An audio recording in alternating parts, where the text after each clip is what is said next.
Video में tail end good luck all of you, goodbye and have a nice day. और channel को subscribe जरूर कर लेना और अपने दोस्तों को भी अवेयर करा देना कि इस तरीके की चीजें हैं वो प्रोवाइड कर रहे हैं सर, तो तुम भी इसका फायदा उठा सकते हो। ओके, तो thank you very much, bye everyone. आपकी क्लास तो चल रही थी ना? केमिस्ट्री वाली चल रही है। हाँ, केमिस्ट्री वाली चल रही है। क्या लगाना है, कुछ सेट करना है?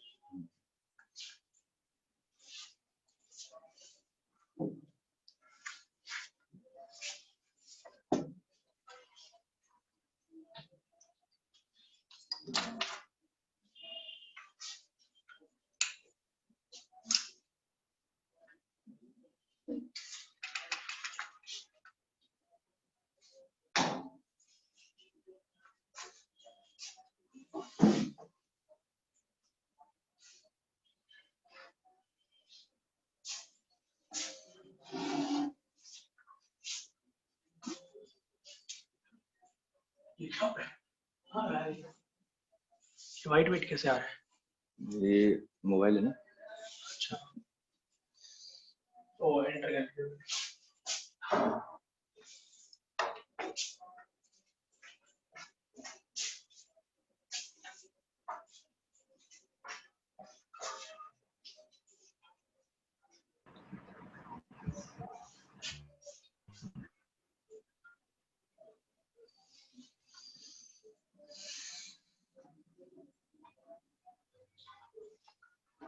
आप लोग अपने वीडियो ऑन कर लीजिए।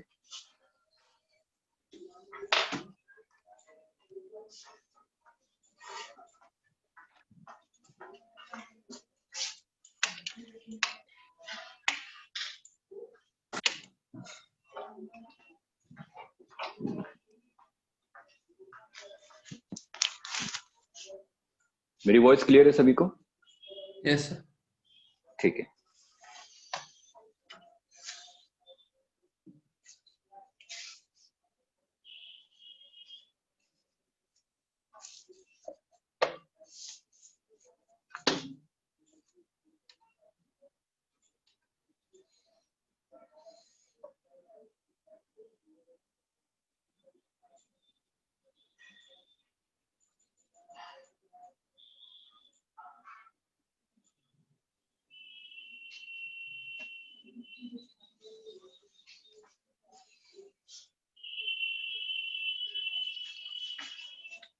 चलिए, आज हम लोग स्टार्ट करेंगे unit measurement and dimension.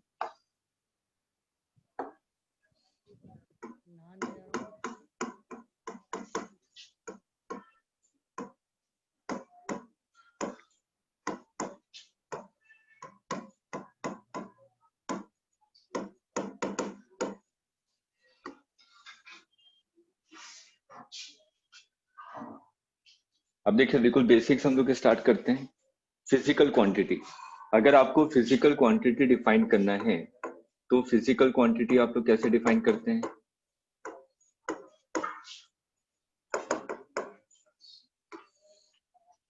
Physical quantity कैसे डिफाइन करते हैं?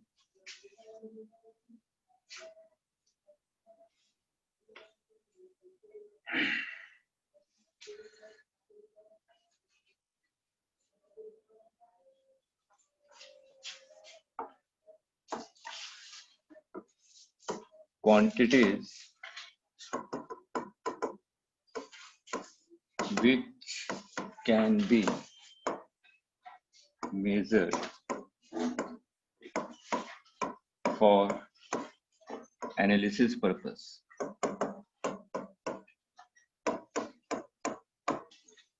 कैसे क्वांटिटी जिसको हम लोग मेजर कर सकें, इन सभी को हम लोग क्या कहते हैं? Physical quantities. ठीक है, अब हम लोग आते हैं मेजरमेंट। मेजरमेंट को कैसे डिफाइन करते हैं?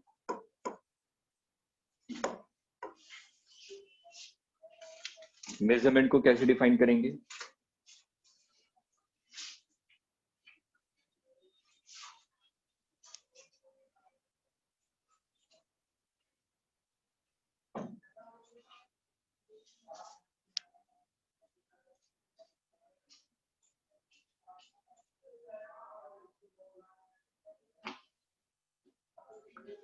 छोटी छोटी चीजें आप लोग जल्दी जल्दी जवाब दीजिए। मेजरमेंट को कैसे डिफाइन करेंगे?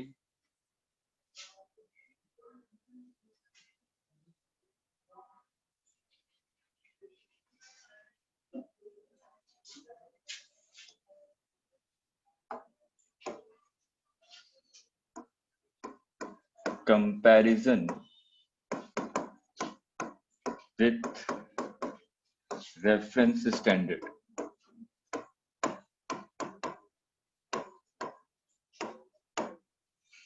मतलब कि किसी भी चीज को रेफरेंस स्टैंडर्ड से कंपैरिजन करेंगे, इसी को हम लोग मेजरमेंट कहते हैं। अब रेफरेंस स्टैंडर्ड का मतलब क्या हुआ? रेफरेंस स्टैंडर्ड को हम लोग यूनिट भी कहते हैं। रेफरेंस स्टैंडर्ड को हम लोग यूनिट भी कहते हैं। जैसे कि मैंने कहा कि मेरे को ये जो मेरे सामने वॉल है, इसकी लेंथ को मेजर करना है। अगर मेरे को वॉल की लेंथ को मेजर करना है तो मैंने कहा कि मेरे पास एक पेन है, ठीक। तो मैंने कहा कि जो वॉल की लेंथ है, वॉल की लेंथ कितनी है? Length of wall is equal to 50 pen, ठीक। तो मैंने क्या किया, जो लेंथ ऑफ वॉल था इसको मैंने किससे कंपेयर किया? पेन से, ठीक है। आपने इसको सिंपल कंपेयर किया और कहा कि जो लेंथ ऑफ वॉल है वो क्या है? 25 पेन के इक्वल है, या सिंपल 50 पेन के इक्वल है, ठीक। तो ये जो आपका पेन है, ये जो पेन है, इसके साथ आपने कंपैरिजन किया लेंथ को, ठीक है। तो ये पेन किस चीज को डिनोट करेगा? रेफरेंस स्टैंडर्ड या यूनिट को, ठीक है। और उसके साथ देखिए आपने एक न्यूमेरिक वैल्यू ली है 50, ठीक। तो अगर मेरे को सिंपल किसी भी मेजरमेंट को लिखना है तो मेजरमेंट इज इक्वल टू, मैं क्या लिखूंगा? Measurement is equal to numeric value into unit. N का मतलब क्या है? न्यूमेरिक वैल्यू, और यू का मतलब क्या है? यूनिट। तो simple measurement is equal to क्या होगा? Numeric value into unit. हम लोग किसी भी रेफरेंस स्टैंडर्ड के साथ हम लोग इसका कंपैरिजन कर रहे हैं और वो कितने न्यूमेरिक वैल्यू के इक्वल है, ये चीज हम लोग लिख रहे हैं, ठीक है। अब ये जो पॉइंट आता है कि रेफरेंस स्टैंडर्ड, रेफरेंस स्टैंडर्ड ये क्या है? ऑब्जर्वर पे डिपेंड करता है। मैंने कहा कि मैंने लेंथ को किससे मेजर किया? पेन से मेजर किया, ठीक है। मैंने कहा कि आर्यन ने क्या किया? इनके पास एक पेंसिल था, उन्होंने पेंसिल से मेजर किया और बोला कि ये जो लेंथ ऑफ वॉल है वो कितने के इक्वल है? 25 पेंसिल, ठीक है। मैंने कहा कि निखिल है, निखिल के पास एक रॉड थी, उन्होंने लेंथ को कंपैरिजन किया और कहा कि length of wall is equal to 2 rod, ठीक। हर एक ने मेजरमेंट बिल्कुल करेक्ट किया है, लेकिन हर एक के लिए रेफरेंस स्टैंडर्ड अलग अलग था।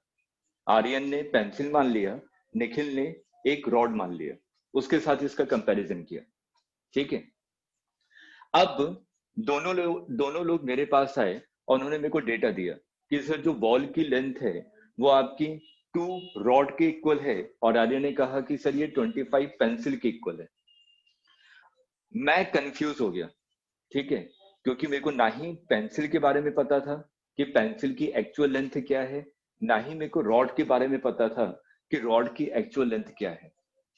मेरे को नहीं पता चलेगा ना कि एक्चुअल लेंथ ऑफ बॉल कितना होगा, क्योंकि मेरे को रेफरेंस स्टैंडर्ड के बारे में मेरे को जानकारी नहीं है, ठीक। तो रेफरेंस स्टैंडर्ड डिसाइड करने के लिए 3 प्रॉपर्टी होनी चाहिए जो कि फुलफिल होनी चाहिए।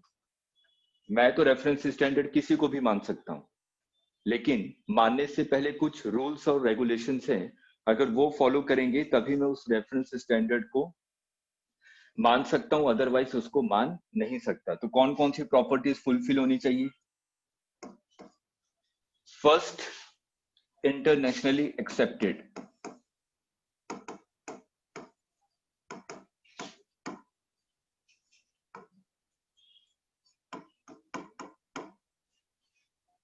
ठीक है, कि अगर मैंने कहा कि मैंने एक पेंसिल को रेफरेंस स्टैंडर्ड माना है, तो ये हर एक लेवल पे, मतलब कि इंटरनेशनल लेवल पे हर एक को एक्सेप्टेबल होना चाहिए।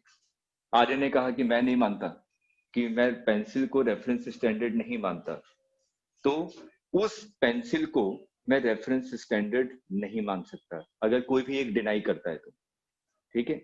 अगर मैं डिसाइड कर रहा हूं कि ये रेफरेंस स्टैंडर्ड है तो वो इंटरनेशनल लेवल पे एक्सेप्टेबल होना चाहिए, पहला पॉइंट। दूसरा पॉइंट, बताइए, आप लोग को जवाब नहीं दे रहे हैं, बिल्कुल बेसिक बच्चों वाली चीजें चल रही हैं, अभी तो इंजीनियरिंग पे पहुंचे नहीं हम लोग, बिल्कुल सिंपल सिंपल से डेफिनेशन चल रहे हैं।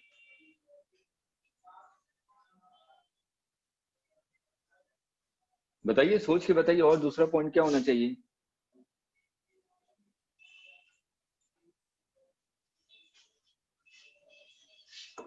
Easily available.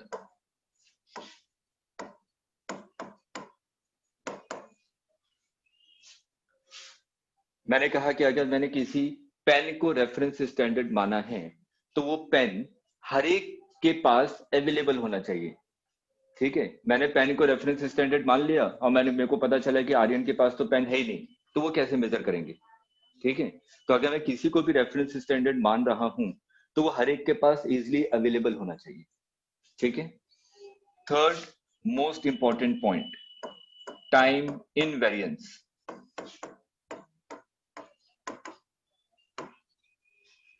ठीक है, टाइम इनवेरिएंस का मतलब क्या हुआ कि टाइम के रेस्पेक्ट में जो भी आपने रेफरेंस स्टैंडर्ड माना है वो चेंज नहीं होना चाहिए। जैसे एक छोटा सा एग्जांपल लें कि मैंने क्या किया, मेरे को वॉल की लेंथ को मेजर करना था और मैं आज नर्सरी से जाके एक छोटे से पौधे को ले आया। ठीक है, उस पौधे से मैंने इस लेंथ को मेजर किया और मैंने कहा कि ये 30 into height of the small tree. ठीक है, लेकिन 10 साल के बाद वो पौधा तो बड़ा हो जाएगा। ठीक है, तो 10 साल के बाद मैंने वही कहा कि जो लेंथ ऑफ वॉल है वो क्या हो गया, 2 into height of the tree. ठीक है, तो जो आपने रेफरेंस स्टैंडर्ड माना था तो वो तो चेंज हो गया। ठीक है, तो वो आपका टाइम इनवेरिएंस होना चाहिए, मतलब कि वो चेंज नहीं होना चाहिए टाइम के रेस्पेक्ट में। ठीक है, तभी उसको हम लोग रेफरेंस स्टैंडर्ड मानेंगे, अदरवाइज रेफरेंस स्टैंडर्ड नहीं मानेंगे। ये पॉइंट्स क्लियर हैं?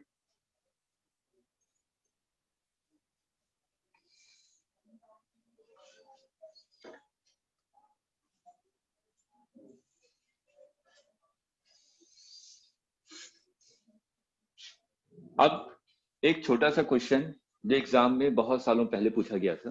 ठीक है, बिल्कुल छोटा सा क्वेश्चन, एक एग्जांपल से हम लोग समझते हैं कि मैंने कहा कि जो लेंथ ऑफ वॉल है, मैंने बोला इसकी लेंथ है 2 मीटर।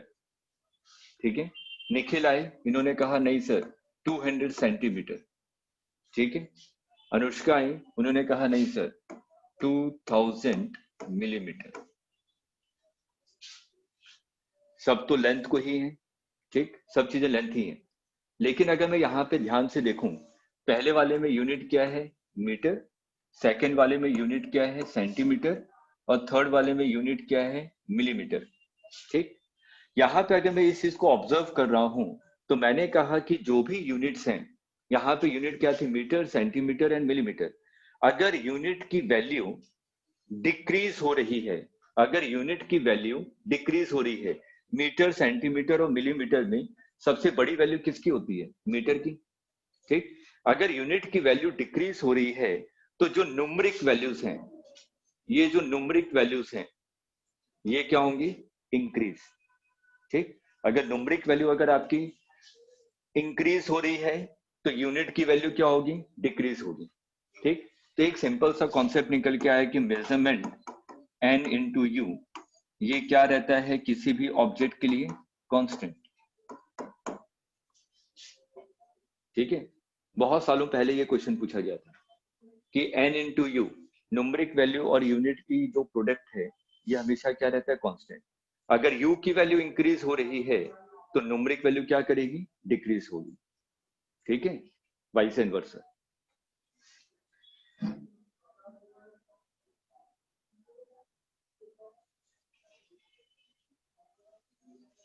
अब ये बताइए हमारे यूनिवर्स में कितने फिजिकल क्वांटिटीज हैं।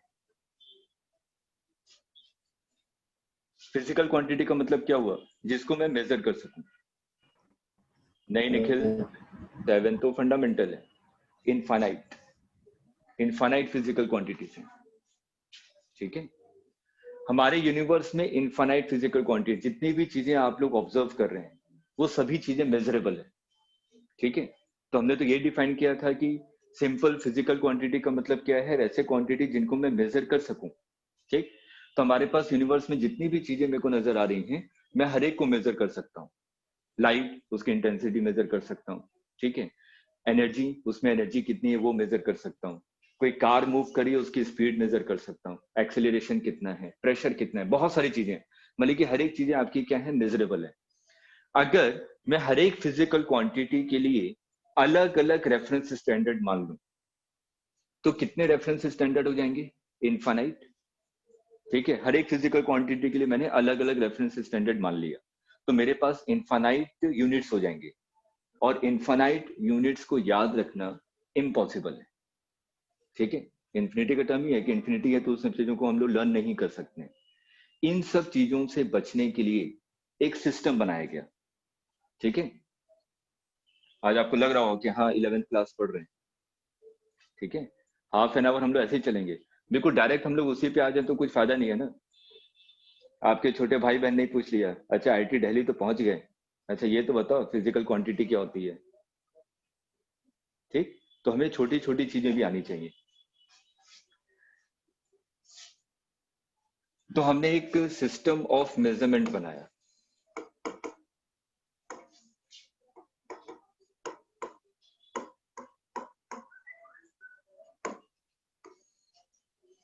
System of measurement, system of measurement का मतलब क्या हुआ, set of all derived and fundamental physical quantities is known as system of measurement.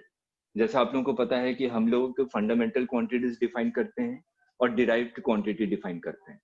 तो हमने क्या किया कि जो भी फिजिकल क्वांटिटीज थी मेरे पास, फिजिकल क्वांटिटी, इसको दो पार्ट में डिवाइड किया, एक तो फंडामेंटल में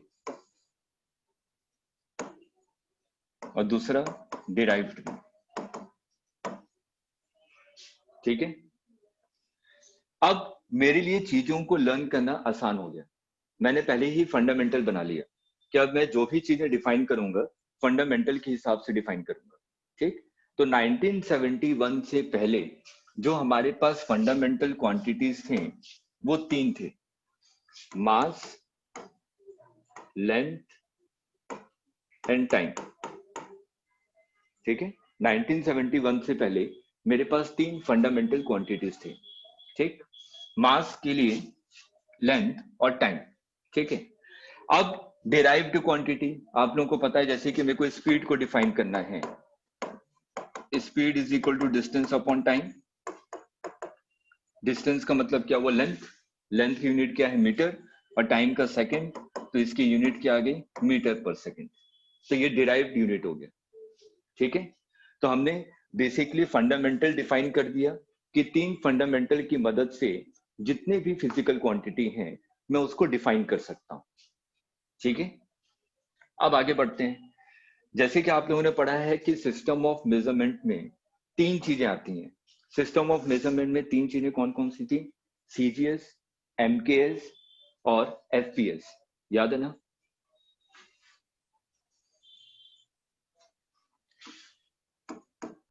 सीजीएस, एमकेएस और एफपीएस।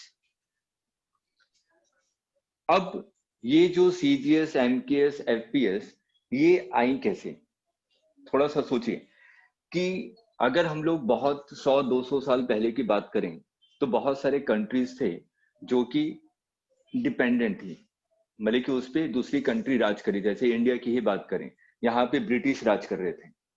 ठीक है, तो ये जो एफपीएस सिस्टम है ये ब्रिटिश सिस्टम। ठीक है, ऐसे ही यूरोपियन कंट्रीज ने अपने अपने सिस्टम को बनाया। ठीक है, और वो जिन जिन कंट्री पे राज कर रहे थे उस सिस्टम को वहां पे लागू कर दिया। ठीक है, तो सीजीएस यूनिट में अगर हम लोग बात करें तो सीजीएस में मास, लेंथ और टाइम, मास को हम लोगों ने क्या रखा, ग्राम में, लेंथ को रखा सेंटीमीटर में और टाइम को रखा सेकंड में। ठीक है, वैसे अगर एमकेएस सिस्टम में आए मास को केजी, मीटर और सेकंड। जब एफपीएस सिस्टम में आए तो मास को हम लोगों ने किस में रखा, पाउंड में, उसके बाद लेंथ को किस में रखा, फुट में, और टाइम को किस में रखा, सेकंड में। इसलिए आजकल जो भी आप लोग केक वगैरह ऑर्डर करते हैं वो हमेशा देखते हैं केजी में नहीं रहता, वो हमेशा दुकान वाला पूछता है कि कितने पाउंड में चाहिए, हाफ पाउंड, 2 पाउंड, 3 पाउंड। ठीक है, क्योंकि जो केक वगैरह है ये इंडियन कल्चर नहीं है, ये वेस्टर्न कल्चर है। ठीक है, तो जब ब्रिटिश यहाँ पे राज करते थे तो केक वगैरह वहीं से आया था, तो उसी सिस्टम को हम लोग फॉलो करते हुए आ रहे हैं कि केक वगैरह कहीं पे भी ऑर्डर करेंगे तो हमेशा उसको हम लोग पाउंड में ही ऑर्डर करें। क्लियर है यहाँ तक, ठीक है। अब जैसे जैसे फिजिक्स का एडवांसमेंट होता चला गया हमारे पास कई सारे नए डिस्कवरी आती गई, कई सारे नए नए इन्वेंशन हुए। तो आफ्टर 1971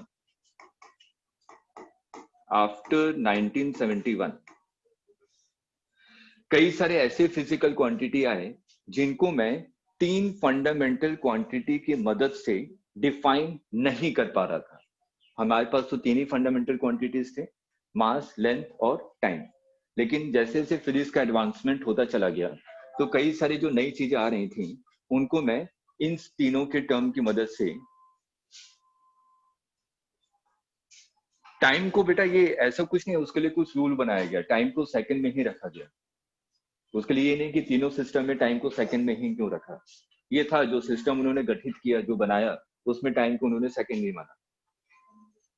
ठीक है, इसके पीछे कोई लॉजिक नहीं है क्या, इसके पीछे इस लॉजिक के हिसाब से उन्होंने कोई रखा था। तो के बाद कितने फंडामेंटल क्वांटिटीज हो गए, जैसे कि स्टार्टिंग में निखिल ने कहा था 7, वो यहां से आया। ठीक है, क्या अब हम लोगों ने कितने फंडामेंटल क्वांटिटीज को डिफाइन किया, 7, मास, लेंथ, टाइम, टेम्परेचर,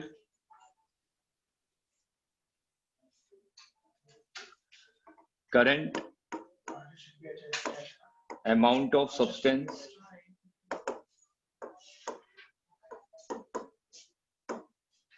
और कौन सा है, एक और, टोटल 7 थे, एक और कौन सा रह गया, ल्यूमिनस इंटेंसिटी।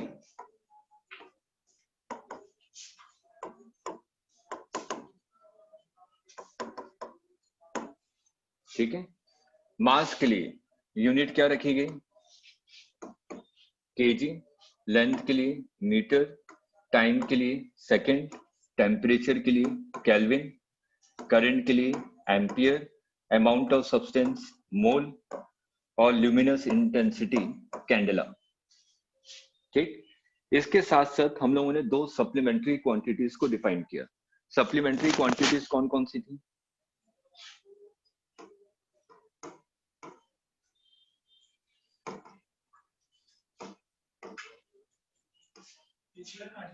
एक है आपका प्लेन एंगल और दूसरा सॉलिड एंगल।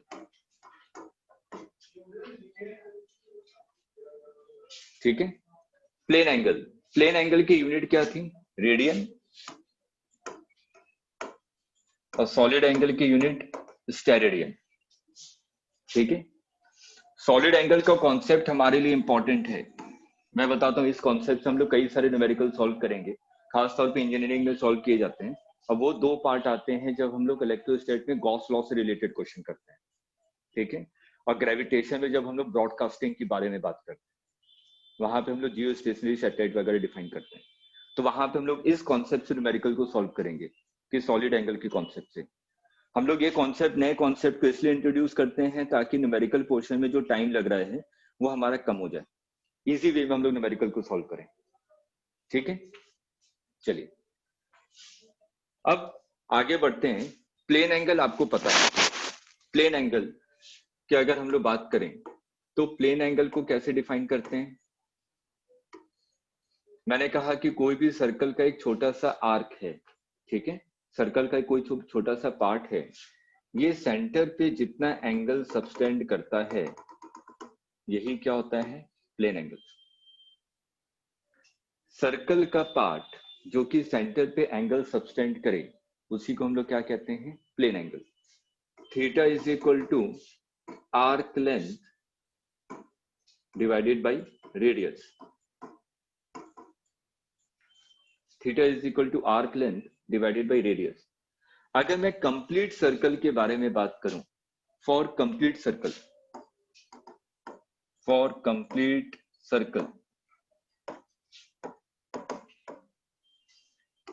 थीटा याद रखिएगा हमेशा रेडियन में होगा। ठीक, अगर मैं कंप्लीट सर्कल के बारे में बात करूं तो थीटा की वैल्यू क्या आएगी, theta is equal to arc length.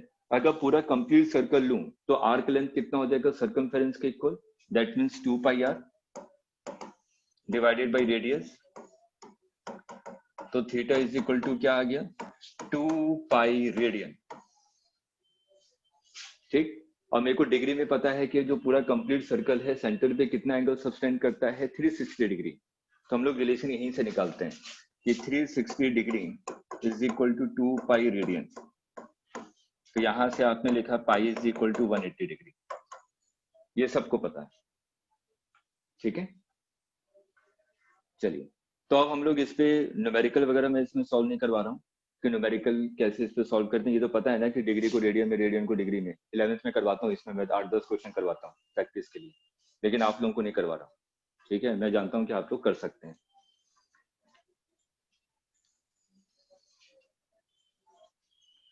अब हम लोग आते हैं मेजरमेंट ऑफ लेंथ।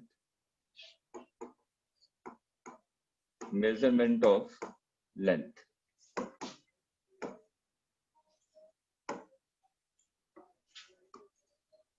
लेंथ को मेजरमेंट करने के लिए मेरे पास दो मेथड हैं। एक है आपका डायरेक्ट मेथड और एक है आपका indirect method.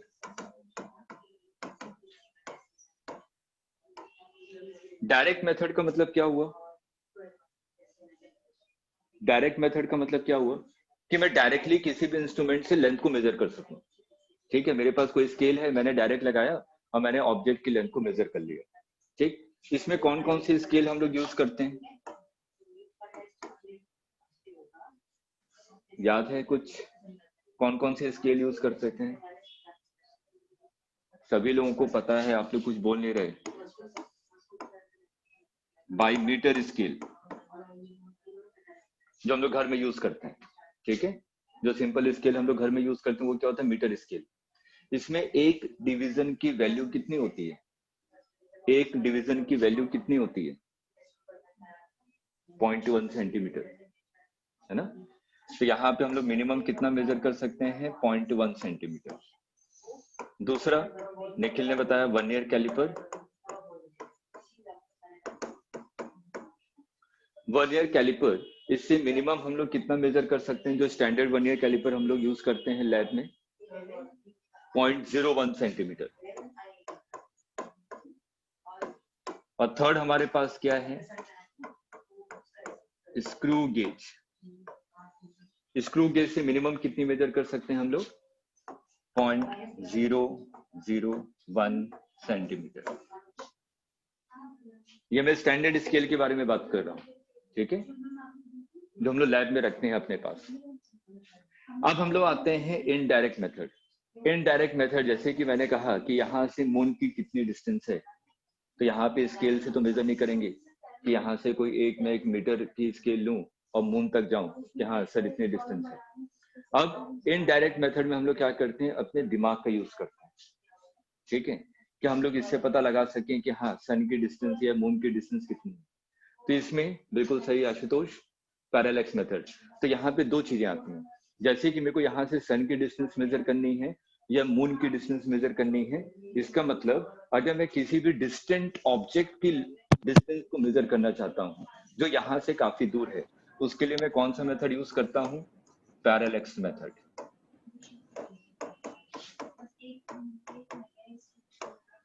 For distant object, distant object को मेजर करने के लिए मेरे पास क्या है? Parallax method. अब हम लोग थोड़ा माइक्रोस्कोपिक लेवल पे आते हैं। जैसे कि मैंने कहा कि एटम का साइज कितना है, न्यूक्लियस का साइज कितना है। अगर मेरे को कुल एटॉमिक लेवल पे अगर किसी भी चीज को मेजर करना है तो मेरे पास कई सारे मेथड हैं, जो हम लोग एक पढ़ते हैं टनलिंग मेथड।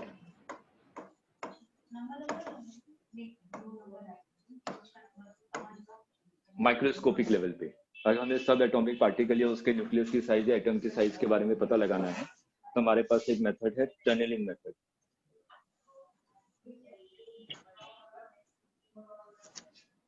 क्लियर है यहाँ तक? Yes sir. यहाँ तक हम लोगों की बेसिक चीजें खत्म हो गई कि हमें मेरे को इतनी चीजें पता होनी चाहिए। Yes sir. हाँ निखिल, वो भी है कि डिफरेंट है। जैसे कि हम लोग माइक्रोस्कोपिक लेवल में है तो यहाँ पे 7 या 8 तरीके के मेथड होते हैं, ठीक है। मैं तो सिंपल एक दो मेथड बता रहा हूँ कि कौन सी यूज करते हैं हम लोग, ठीक। इस वाले पोर्शन से कोई क्वेश्चन नहीं आता है, ठीक है। इंजीनियरिंग इस वाले पोर्शन से कोई क्वेश्चन नहीं आता। ठीक, पैरेलैक्स मेथड आपने एनसीईआरटी में देखा होगा, हम लोग ट्रिग्नोमेट्री की मदद से निकालते थे, एंगल बहुत ही स्मॉल होता था, theta is equal to arc upon radius. Yes, sir. दोनों में नहीं आता, पैरेलैक्स मेथड से क्वेश्चन नहीं आता, लेकिन एक मैं करवा दूंगा, खुदा ना खास्ता कभी आ जाए तो। ठीक है, अब हमारा मेन है ये तीनों, इन तीनों में जो मेन पोर्शन है आप ये दो, इंजीनियरिंग हर एक साल इन दोनों में से किसी एक पोर्शन पे क्वेश्चन पूछता ही पूछता है।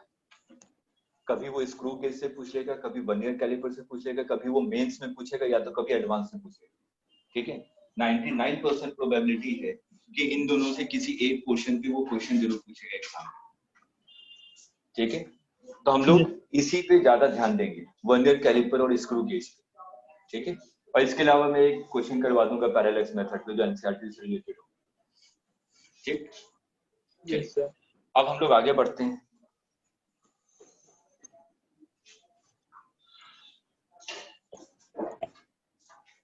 सबसे पहले बात करते हैं सिग्निफिकेंट फिगर।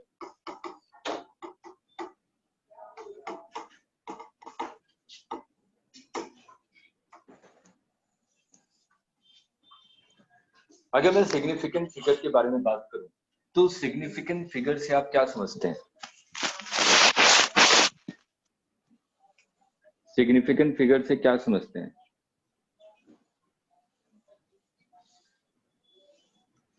जैसे कि मैं बात करूं, आपके पास जो नंबर हैं 0 से लेके 9 तक है। ठीक है, 0 से 9 तक ही आपके जितने भी डिजिट्स हैं उसी के हिसाब से आप लोग कोई भी न्यूमेरिक वैल्यू लिखते हैं। ठीक, तो 0 से लेके 9 तक जितने भी नॉन जीरो नंबर्स हैं उसको हम लोग सिग्निफिकेंट कहते हैं, मतलब कि जिसकी कुछ वैल्यू हो। अगर मैं सिंपल 0 लिख दूं तो उसकी तो कोई वैल्यू है नहीं 0 की। तो अगर हम लोग सिंपल एक लैंग्वेज में समझे कि सिग्निफिकेंट फिगर का मतलब क्या है, तो सिग्निफिकेंट फिगर का मतलब होता है कि जितने भी नॉन जीरो डिजिट्स हैं उसको हम लोग सिग्निफिकेंट कहते हैं। ठीक, अब एग्जांपल्स लेता हूं और आप लोग मेरे को नंबर ऑफ सिग्निफिकेंट फिगर बताएंगे कि नंबर ऑफ सिग्निफिकेंट फिगर कितने हैं। अब जितने भी एग्जांपल लूंगा आप लोग ये मान के चलिएगा कि चीजें आसान हो जाती हैं। अगर मैं किसी चीज को सपोज करूं, अगर सिग्निफिकेंट फिगर आप लोग इंजीनियरिंग करेंगे, अगर फर्स्ट ईयर सेकंड ईयर में जाएंगे तो लैब में बहुत सारे एक्सपेरिमेंट करवाए जाते हैं। ठीक है, जब लैब में एक्सपेरिमेंट करते हैं, एमीटर है, वोल्ट मीटर है, या आपके पास कोई स्केल है, आपको लेंथ ऑब्जेक्ट की मेजर करनी है, डायमीटर मेजर करना है, उसकी पिन जो उसके पॉइंटेड साइज होते हैं उसका डाया क्या है। ठीक, अगर ये सब चीजें हमें मेजर करनी है तो हमारे पास इंस्ट्रूमेंट होते हैं, इंस्ट्रूमेंट की मदद से हम लोग मेजर करते हैं। ठीक है, तो अभी मैं जितने भी डेटास लिखूंगा तो ये मान के चलिएगा वो क्या है, वो किसी इंस्ट्रूमेंट का रिजल्ट है कि इंस्ट्रूमेंट ने कितनी रीडिंग दी है वो मेरे को दिखा रहा है। ठीक है, उस हिसाब से सोचेंगे तो सिग्निफिकेंट फिगर में कभी भी कंफ्यूजन नहीं आएगा। जैसे कि पहला एग्जांपल लूं, मैंने लिखा 23, इसमें नंबर ऑफ सिग्निफिकेंट फिगर कितने हैं? 2. 2, दोनों नॉन जीरो हैं। ठीक है, तो यहाँ पे नंबर ऑफ सिग्निफिकेंट फिगर 2। अगर मैं लिखूं 22,000, नंबर ऑफ सिग्निफिकेंट फिगर 5. सोच के बताइएगा। Sir, 5. पक्का?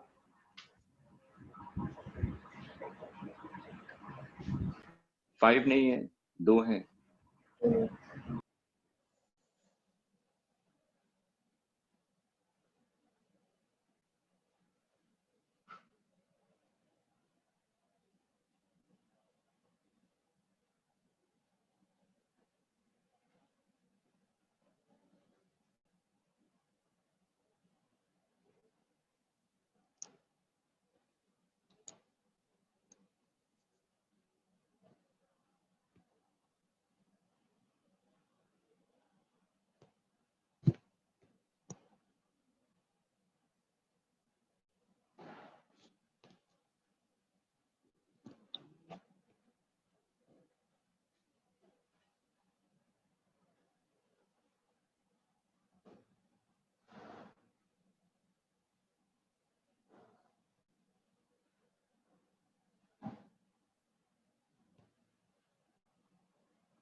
देखिए यहाँ पे अगर मैं सिग्निफिकेंट फिगर के बारे में बात करूं तो मैंने कहा कि कोई इंस्ट्रूमेंट है जिसने इतनी रीडिंग दी, तो अगर मैं यहाँ पे बात करूं तो जीरो का कोई सिग्निफिकेंस नहीं है।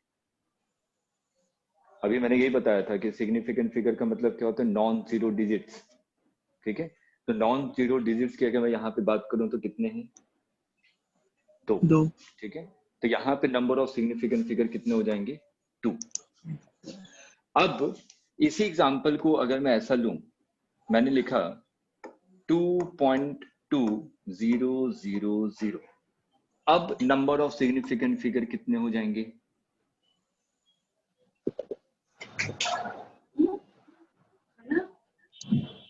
5। अब 5 होंगे। जैसे कि मान लीजिए कोई वेइंग मशीन है आपके पास, ठीक है, वेइंग मशीन ने इतनी रीडिंग दी, ठीक है, 2.2000, मतलब कि ये अप टू 4 डेसिमल प्लेस तक वैल्यू मेजर करके मेरे को बता सकता है ना। अगर वेइंग मशीन का एग्जांपल लें तो ये मेरे को अप टू 4 डेसिमल प्लेस तक वैल्यू मेजर करके बता सकता है। ठीक, तो इसका सिग्निफिकेंस है, अब इसको हम लोग नॉन सिग्निफिकेंट वैल्यू नहीं कह सकते। ठीक है, अब इसकी सिग्निफिकेंस मतलब कि इसकी वैल्यू बढ़ गई, क्योंकि इन डेसिमल प्लेस तक मेरे को मैं वैल्यू मेजर करके बता सकता है। अब मैं इस केस में नंबर ऑफ सिग्निफिकेंट फिगर कितने लिखूंगा, 5। 5 अगर मैं एग्जांपल लूं 0.001, सर इसमें 3 number of,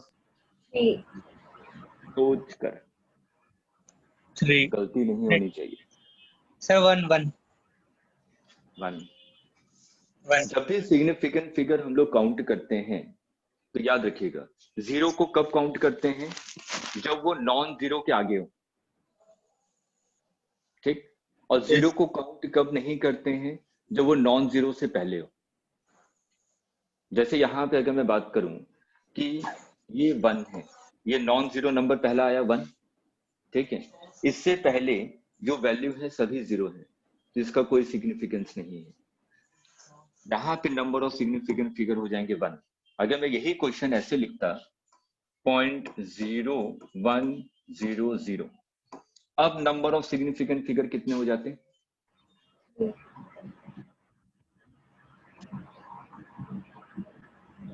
non zero number कौन सा है, 1, इसके आगे दोनों जीरो की वैल्यू अब होगी, अब ये नॉन सिग्निफिकेंट नहीं रहे।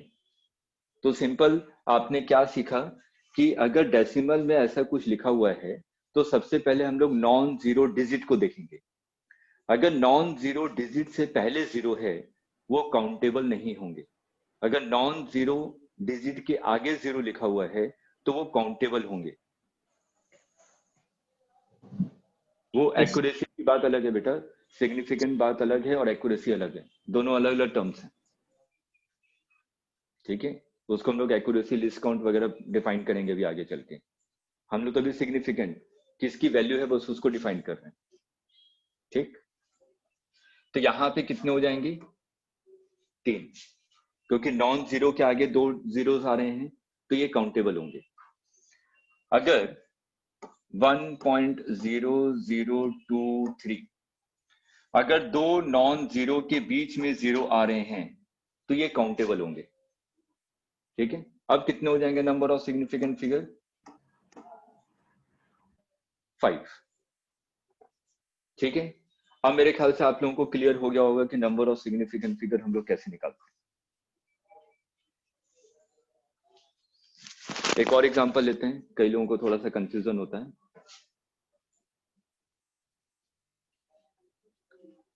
मैंने लिखा 0.00001, नंबर ऑफ सिग्निफिकेंट फिगर 1। 1 मैंने लिखा 1 into 10 to the power 1 2 3 4 5,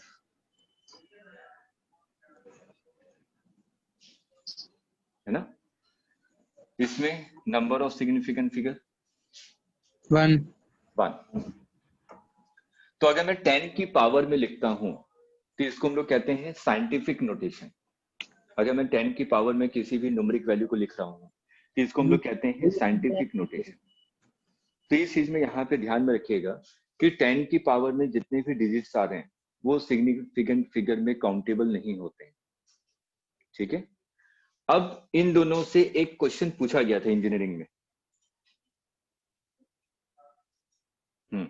बता रहा हूं निखिल। अब इधर से एक क्वेश्चन पूछा गया कि अगर मैं यूनिट कन्वर्जन कर रहा हूं, जैसे कि मैंने लिखा कि 1 मीटर, उसको मैंने सेंटीमीटर में लिखा 100 सेंटीमीटर, और उसको मिलीमीटर में लिखा 1000 मिलीमीटर, ठीक है। तो यूनिट कन्वर्जन करूं, 1 मीटर लिखूं, 100 सेंटीमीटर लिखूं या 1000 मिलीमीटर लिखूं, नंबर ऑफ सिग्निफिकेंट फिगर में कोई फर्क पड़ेगा? नो, ठीक है। यही एक थ्योरी का क्वेश्चन इंजीनियरिंग में पूछा गया था कि अगर मैं यूनिट कन्वर्जन कर रहा हूं तो नंबर ऑफ सिग्निफिकेंट फिगर में कोई फर्क पड़ता है? No, there is no change in significant figure, ठीक है, यूनिट कन्वर्जन में। अब जैसे कि निखिल ने पूछा कि सर सिग्निफिकेंट फिगर का प्रैक्टिकल एक्सपेक्ट क्या है, कि सिग्निफिकेंट फिगर हम लोग पढ़ क्यों रहे हैं, ठीक है। प्रैक्टिकली इसको सोचें कि इसका क्या प्रैक्टिकल अप्रोच होगा सिग्निफिकेंट फिगर पढ़ने का। देखिए प्रैक्टिकल अप्रोच क्या है सिग्निफिकेंट फिगर पढ़ने का, जैसे स्टार्टिंग में मैंने बताया था कि सिग्निफिकेंट फिगर का मतलब होता है नॉन जीरो डिजिट्स, ठीक है। जितने भी नॉन जीरो डिजिट्स हैं उसको हम लोग सिग्निफिकेंट कहते हैं, मतलब कि उसकी कुछ वैल्यू है, ठीक है। अब उसी में हमने कुछ रूल्स देखे कि जीरो को हम लोग कब काउंट करेंगे और जीरो को हम लोग कब काउंट नहीं करेंगे।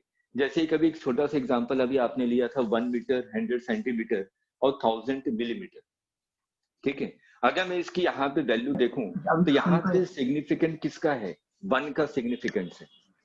उसके आगे मैं 2 जीरो लगाऊं या 3 जीरो लगाऊं, जैसे कि मैंने मिलीमीटर लिखा तो 3 जीरो लगाया, सेंटीमीटर लिखा तो 2 जीरो लगाया, ठीक है।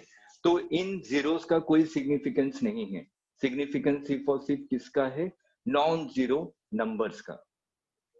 तो हम लोग प्रैक्टिकल अप्रोच में यही देख रहे हैं कि नॉन जीरो नंबर्स हैं वो तो सिग्निफिकेंट है ही, लेकिन कब कब जीरो की वैल्यू मेरे लिए हो जाती है और कब कब जीरो की वैल्यू मेरे लिए नहीं रहती है, मतलब कि मैं कब जीरो को कुछ तवज्जो दूंगा। मैं कहता हूं ना कि जैसे कि मेरे सामने मैंने 4 लोगों को इनवाइट किया अपने घर पे, ठीक है।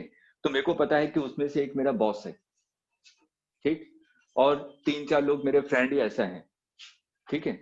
उसमें से मैं किसको ज्यादा अटेंशन दूंगा? अपने बॉस को, ठीक। तो मेरे लिए सिग्निफिकेंस किसका है? बॉस का, बॉस का। ठीक है। तो बॉस यस मेरे सर। लिए एक सिग्निफिकेंट फिगर हो गया, यस और सर। 3 दोस्त हैं वो मेरे लिए सिग्निफिकेंट वैल्यू नहीं रही। कुछ यस सर। प्रैक्टिकल से अप्रोच कर पा रहे हैं कि हाँ सिग्निफिकेंट का मतलब क्या हुआ? निखिल कुछ क्लियर हुआ बेटा? Yes sir. ठीक है। अब यहाँ पे सिग्निफिकेंट फिगर हम लोगों ने देख लिया। अब हम लोग नेक्स्ट पॉइंट पे आते हैं, राउंडिंग ऑफ, क्योंकि मेरे को इसको कोरिलेट करना है एरर पे, क्योंकि अच्छा बेटा सिंपल सिग्निफिकेंट, जैसे कि मैंने वो जो प्रैक्टिकल एग्जांपल लिया, ये बहुत बेहतरीन एग्जांपल है सिग्निफिकेंट फिगर का समझने का। मेरे पास 5 लोग आए, मैंने कहा कि उसमें से एक बॉस था, तो मेरे लिए वो सिग्निफिकेंट है, मैं उसको पूरा का पूरा टेंशन दूंगा। मेरे पास 5 डिजिट्स आई, ठीक है, यस सर। उसमें से 4 जीरो थे, उसमें से एक 1 था, तो मेरे लिए यस सर। सिग्निफिकेंट कौन सा हो गया? 1। अब जीरो को मैं कब तवज्जो दूंगा? जैसे कि मैंने कहा कि छोटे छोटे बच्चे हैं, एक और एग्जांपल लेता हूँ जीरो का, तो उसको प्रैक्टिकल से थोड़ा सा एनालिसिस कीजिए।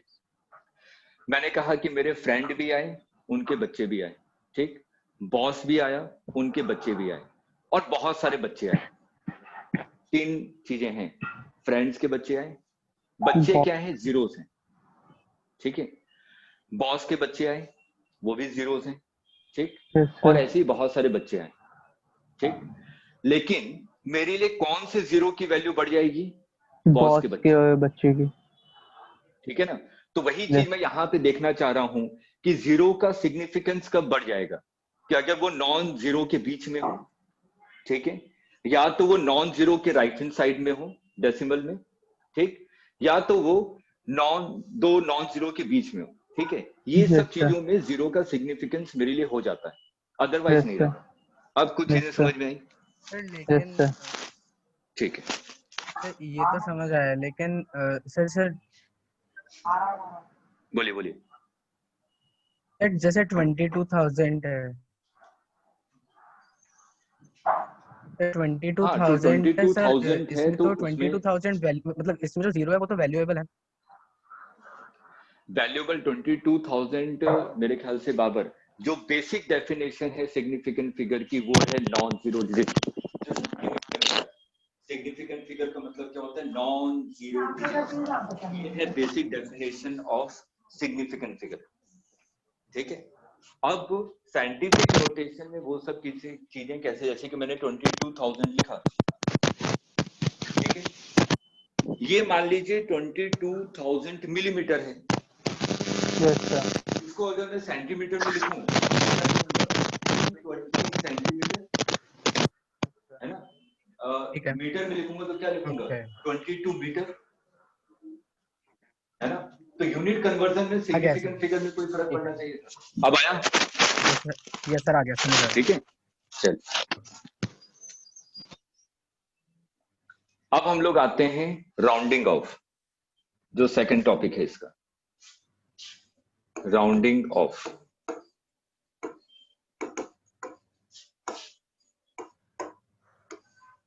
सभी लोगों को पता है? हाँ, किसी ने कुछ चैट पे कहा है?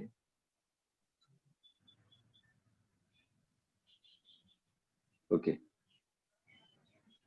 ठीक है। अब देखिए, अब राउंडिंग ऑफ पे आते हैं। जैसे कि मैंने कहा कि मेरे को अब जो राउंड ऑफ करना है, अप टू 3 सिग्निफिकेंट फिगर तक मेरे को राउंड ऑफ करना है। मैं कुछ एग्जांपल ले रहा हूँ, हर एक एग्जांपल में आपको कितने सिग्निफिकेंट फिगर तक राउंड ऑफ करना है? Up to 3 significant Three figure. significant figure. ठीक, अब मैं एग्जांपल लेता हूँ, जैसे कि मैंने पहला एग्जांपल लिया 2.569232। ठीक है, मेरे को कितने सिग्निफिकेंट फिगर चाहिए? 3। Three. तो 3 तो यहीं तक है, 2.57. 2.57. है ना। अब इसके बाद वाला डिजिट, इसके बाद वाला जो डिजिट है ये ग्रेटर देन 5 है। Yes, sir. ठीक, अगर ग्रेटर देन 5 होगा तो इस वाले डिजिट में मैं क्या करूंगा? +1 ऐड कर Plus दूंगा। 1. तो मैं इसको क्या लिखूंगा? 2.57। 2.57. ठीक है, 3 Yes, sir. सिग्निफिकेंट फिगर तक मैंने आंसर लिख दिया। Yes, sir. इस पे इंजीनियरिंग में 2 बार क्वेश्चन आए हैं। ठीक है, अभी मैं क्वेश्चन भी बताऊंगा कि क्या क्वेश्चन था। ये तो पहला एग्जांपल हो गया। सेकंड एग्जांपल 3.26329225, ये है कोई डिजिट। मैंने कहा कि अप टू 3 सिग्निफिकेंट फिगर तक मेरे को आंसर चाहिए, तो आपने पहले 3 सिग्निफिकेंट फिगर मार्क कर ली कि मेरे को यहां तक आंसर चाहिए। 6 के बाद कौन सा डिजिट है? 3। ठीक है, और 3 क्या है आपका? Less than 5। अगर लेस देन 5 होगा तो ये जो 6 है इसको एज इट इज रहने देंगे। ठीक है, तो हमारा आंसर कितना हो जाएगा? 3.26। क्लियर है यहां तक? चलिए, अब एक और एग्जांपल लेते हैं कि अगर एग्जैक्ट 50% है, जैसे कि मैंने थर्ड एग्जांपल लिया 2.56529, ऐसे करके।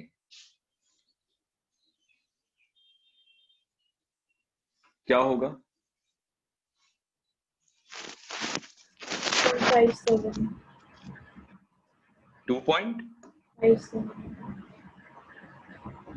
No change. निखिल कह रहे नो चेंज, 2.56। देखिए, अब जो आप लोग पढ़ते हैं वही चीज मैंने पढ़ाया है, अब मैं उसको थोड़ा सा अपग्रेड कर रहा हूं। ठीक है, क्योंकि स्कूल लेवल पे यही चीज बताई जाती है कि जहां तक आपको सिग्निफिकेंट फिगर चाहिए उसके आगे वाले डिजिट को देखिए। ठीक है, तो आगे वाले डिजिट यहाँ पे देखें तो 9 था, वो ग्रेटर देन 5 था। मेरे को चीजें क्लियर है, यहाँ पे कोई आंसर में डिफरेंस नहीं आएगा। यहाँ पे क्या था? लेस देन 5 था, यहाँ पे भी कोई चेंजेस नहीं आएगा। लेकिन ये आपका एग्जैक्ट 5 आ रहा है। तो अगर एग्जैक्ट 5 आ रहा है तो मैं स्टार्टिंग से ही बताता हूं, हमेशा इस पूरे डिजिट को देखिए। कितने नंबर ऑफ डिजिट्स हैं? 1 2 3 4। ठीक है, तो 1 के आगे 4 0 लगा दीजिए, तो 10,000। 10,000 का 50%, 50% इसका कितना हो जाएगा? 5,000। ठीक, तो ये जो वैल्यू है 9232, ये 5,000 से बड़ा है ना? अगर 5,000 से बड़ा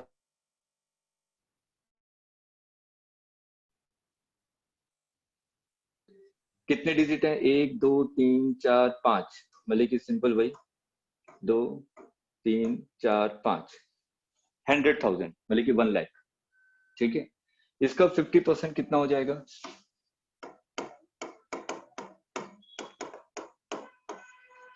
50,000। ठीक है, अब हम लोग इस वैल्यू को देखेंगे, 32,925, ये 50,000 से छोटा है ना, इसलिए एज इट इज। ठीक, अब हम लोग यहाँ पे आते हैं, यहाँ पे क्या है? 529, तो मैं क्या लिखूंगा? 1 1 2 3 1000। 1000 का 50% कितना होगा? 500। ठीक है, ये 500 से बड़ा है ना? ठीक, अगर 500 से बड़ा है इसका मतलब इसमें मैं क्या ऐड करूंगा? +1, तो कितना हो जाएगा? 2.57। निखिल, अब क्लियर हुआ? हम लोग आगे वाले डिजिट को नहीं देखेंगे, उसको सिंपल 0 काउंट करके हम लोग 50% निकालेंगे। ये है exact method significant figure round of करने का। चलिए, अब हम लोग नेक्स्ट पे चलते हैं। हम लोग 50% के बारे में बात कर रहे थे। जैसे कि मैंने कहा, फोर्थ एग्जांपल 2.565 ये है। ठीक, तो 3 डिजिट तो ये हो गए, ये एक ही डिजिट है, तो इसका मैं क्या लिखूंगा? 10। 10 का 50% कितना हो जाएगा? 5। ठीक है, ये तो एग्जैक्ट 50% के इक्वल है। ठीक है, अगर ये एग्जैक्ट 50% के इक्वल है तो डिसाइडिंग फैक्टर कौन सा होगा? इसके पहले वाला डिजिट। इससे पहले डिजिट क्या है? 6। 6 इवन है कि ऑड? इवन। अगर इवन होगा तो as it is, that means answer कितना हो जाएगा? 2.56, अगर इवन है तो। ठीक, अगर इसी में एक और एग्जांपल ले लें, 3.2350, ये ले लिया। मेरे को 3 सिग्निफिकेंट फिगर तक आंसर चाहिए, मतलब कि 3.23 तक। इसके बाद क्या है? 50। 50 की 2 वैल्यू मतलब कि 100, इसका 50% कितना हो जाएगा? 50। ये तो एग्जैक्ट इसके इक्वल आ रहा है। अगर एग्जैक्ट इसके इक्वल आएगा,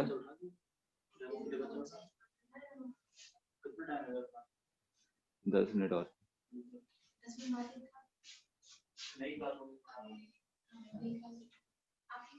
चलिए, तो ये तो 50% है। अब देखिए, ये जो डिजिट है ये ऑड है।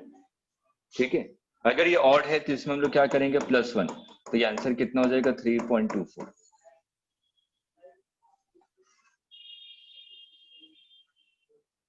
क्लियर है?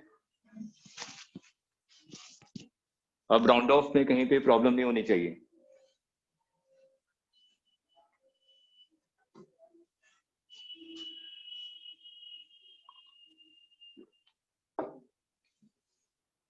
नोट कर लिया? आगे चले।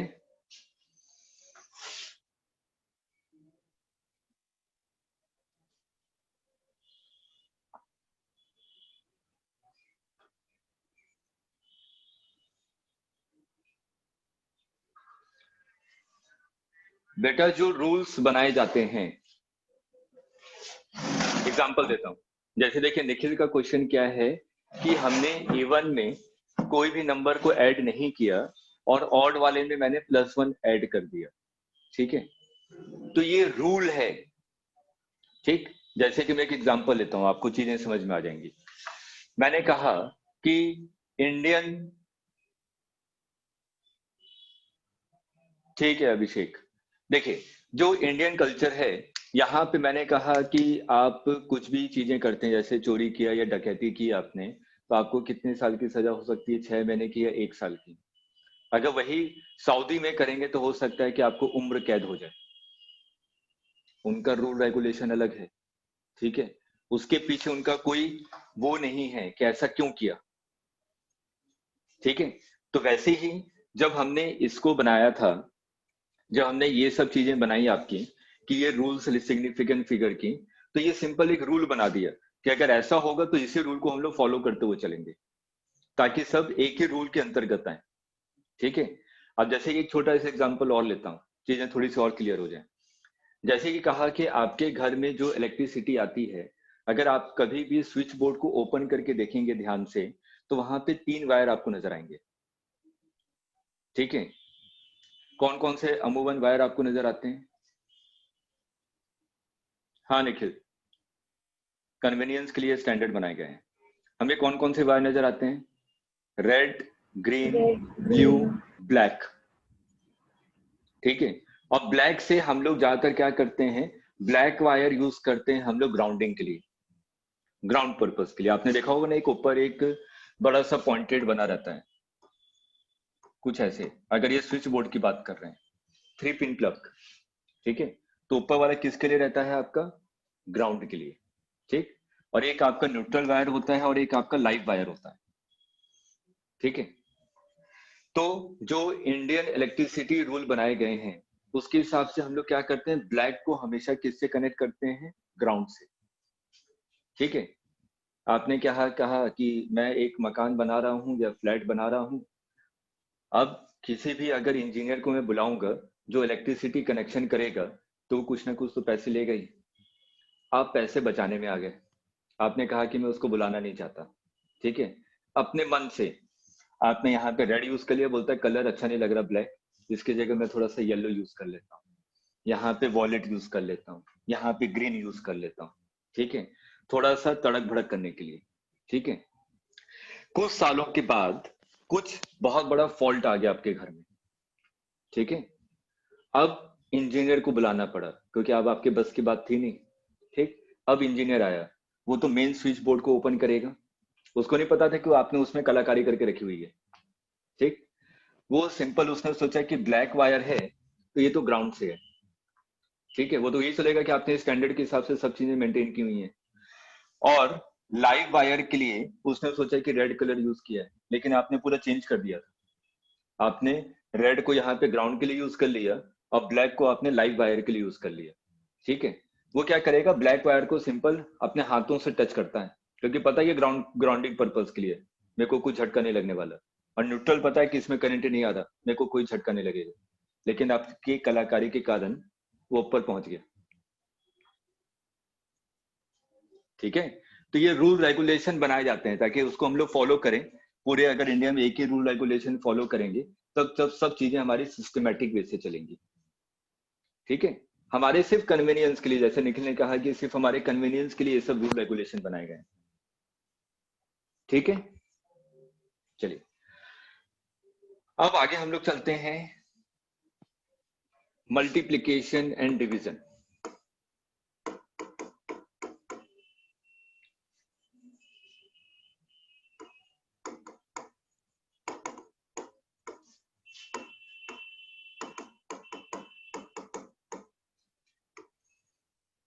मल्टीप्लिकेशन और डिवीजन के बारे में बात करें।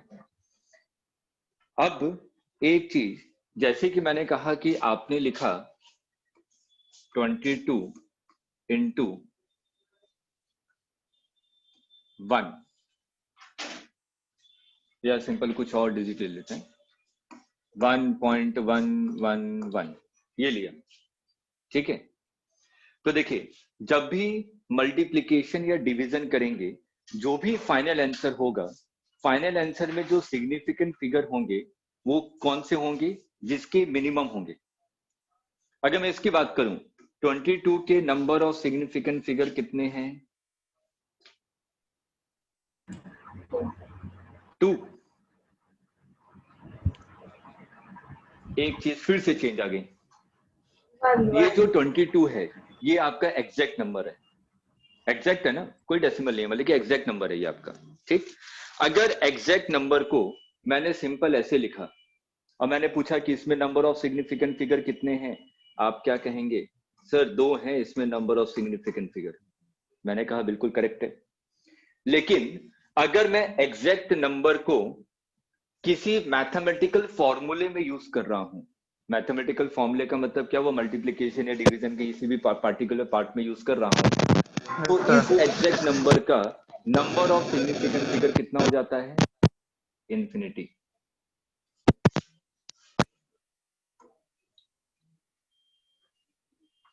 आया, चीजें याद रखने वाली चीजें हैं, ठीक है। हम लोग जो क्वेश्चन आते हैं वो तो कल की क्लास में पहुंचेंगे, आज तो बेस बना रहा हूं कि हमारे क्वेश्चन गलत ना हो जाए। अगर हमें बेस नहीं पता होगा सिग्निफिकेंट फिगर, आपने आंसर बिल्कुल सही निकाल लिया और आंसर आपको फर्स्ट अटेम्प्ट में मिल गया, हाँ ये था, बाहर निकले जब एंटी ने रिजल्ट निकाला, देखा ये तो माइनस में चला गया, फिर आप सर्च आउट करेंगे माइनस में क्यों गया, काश ये बेसिक लेक्चर हमने देख लिया होता, ठीक है। क्योंकि टॉपर स्टूडेंट में ये होता है, अरे ये सब चीजें कौन देखे, तो आसान सी चीजें हैं। राउंड ऑफ में दिमाग में यही चलता है, 5 से बड़ा होगा तो +1 करना है, 5 से छोटा होगा माइनस, सिंपल वैसे रहने देना है। अब 5 होगा तो उसको याद ही नहीं रखते हैं, देखेंगे, ठीक। अगर रूल रेगुलेशन नहीं याद है तो उसकी बात कर रहा हूं मैं, ठीक है। चलिए, अब यहाँ पे नंबर ऑफ सिग्निफिकेंट फिगर कितने हो गए, इन्फिनिटी।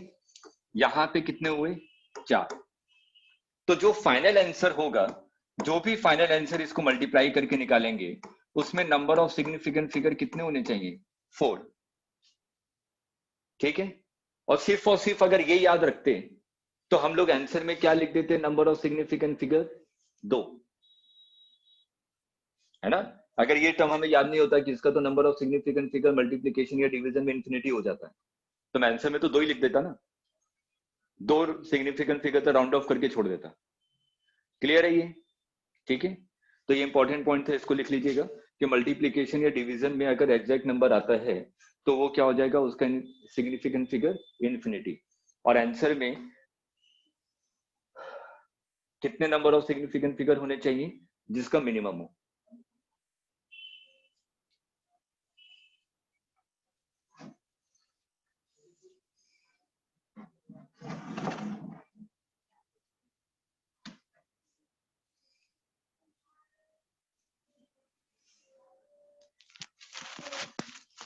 क्लियर है। एक क्वेश्चन बहुत सिंपल सा आया, मैंने इतनी चीजें तो पढ़ ली कि चलो इतनी चीजें तो मेरे को आती हैं, जेई ने थोड़ा सा ट्विस्ट कर दिया, ठीक।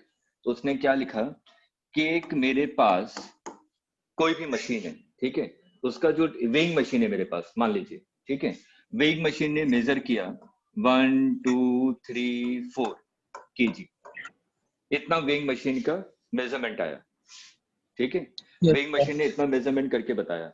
अब उसने पूछ लिया इसमें अनसर्टेन डिजिट कौन सा है, कौन सा अनसर्टेन नंबर, अनसर्टेन 4, बिल्कुल सही। क्यों,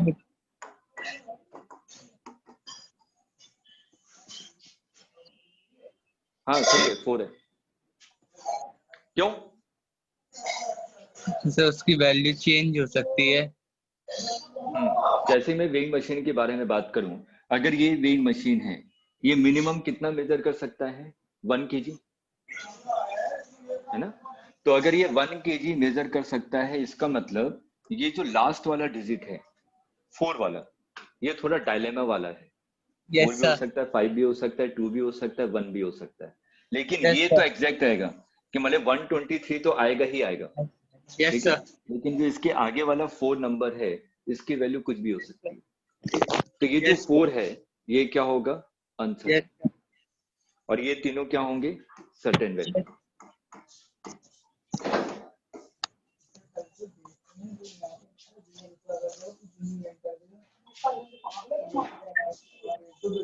हाँ बेटा, पॉइंट में नहीं लेंगे, पॉइंट नहीं है, ये सिंपल डेटा था 1 2 3 4, ठीक है। यहां तक चीजें क्लियर हैं, ठीक। तो आज हम लोग क्लास को यहीं पे बाइंड अप करते हैं, इसके आगे फिर हम लोग एरर पे आएंगे, ठीक है। एरर के बाद मेन आएगा जहां से क्वेश्चन आते हैं, वो है वर्नियर कैलिपर, ठीक है। ये सब चीजें मेरे को आनी चाहिए, डायरेक्ट में वर्नियर कैलिपर पे नहीं जा सकता, ठीक है, क्योंकि वहां पे मेरे को राउंड ऑफ भी करना पड़ेगा, वहां पे Yes. इस चीज का भी ध्यान में रखना पड़ेगा कि एरर आ रहा है कि नहीं आ रहा, सब चीजें वहां पे इंक्लूड हो जाएंगी जब वर्नियर कैलिपर और स्क्रू गेज के बारे में बात करेंगे। Yes, sir. ठीक है, तो नेक्स्ट क्लास में इसका आगे कंटिन्यू करेंगे, और मैं आप लोगों को इसकी असाइनमेंट शीट कल तक प्रोवाइड कर दूंगा यूनिट एंड मेजरमेंट की, ताकि आप लोग अभी से प्रैक्टिस स्टार्ट कर दीजिए, और जब तक इस लेक्चर को हम लोग बाइंड अप करेंगे यूनिट एंड मेजरमेंट, जो भी आपके डाउट्स हो उसके लिए एक डाउट डिस्कशन क्लास ले लेंगे। Okay, sir. ठीक है, और डाउट डिस्कशन क्लास में अनुष्का 22 का सिग्निफिकेंट फिगर, हाँ ये मैंने बताया ना कि अगर कोई भी एग्जैक्ट नंबर है, एग्जैक्ट नंबर जैसे कि 22 है, 33 है, 34 है, मतलब कि उसमें कोई जीरो नहीं है, ये एग्जैक्ट वैल्यू है ना, 22 मतलब ये एग्जैक्ट वैल्यू है। अगर मैं Yes. एग्जैक्ट वैल्यू को किसी भी मैथमेटिकल फॉर्मूले में यूज करूं, मैथमेटिकल फॉर्मूला का मतलब क्या हो गया, मल्टीप्लिकेशन में यूज कर रहा हूँ, डिवीजन में यूज कर रहा हूँ, तो उसमें ये माना गया है रूल के हिसाब से कि उसके नंबर ऑफ सिग्निफिकेंट फिगर को हम लोग कितना काउंट करेंगे, इन्फिनिटी। अगर सिंपल उसको ऐसे ही सिंपल लिखा हुआ है, इसके साथ कुछ मल्टीप्लिकेशन या डिवीजन नहीं था, तब हमसे अगर पूछा जाए कि नंबर ऑफ सिग्निफिकेंट फिगर कितने होंगे, तब मैं क्या कहूंगा, 2। 2. बस यहाँ पे चेंजेस आ जाएंगे। Okay, sir. नहीं, अभी कोई ग्रुप नहीं है, ग्रुप हम लोग कुछ दिनों के बाद बनाएंगे। ठीक है, अभी तो आपको इंडिविजुअली भेजा जाएगा। ठीक, तो मैं आपको असाइनमेंट शीट और जो भी इससे रिलेटेड डीपीपी होंगे, डेली प्रैक्टिस पेपर, वो भी मैं आपको सेंड कर दूंगा। ठीक है, Okay. Okay. तब भी वही आएगा आशुतोष, अगर 22 की जगह यहाँ पे 1 भी होता, 2 भी होता या 5 भी होता, तब भी उसके नंबर ऑफ सिग्निफिकेंट फिगर हम लोग कितने काउंट करते, इन्फिनिटी, क्योंकि वो एग्जैक्ट नंबर है। ठीक है, Yes, sir. चलिए, ओके, बाय बाय।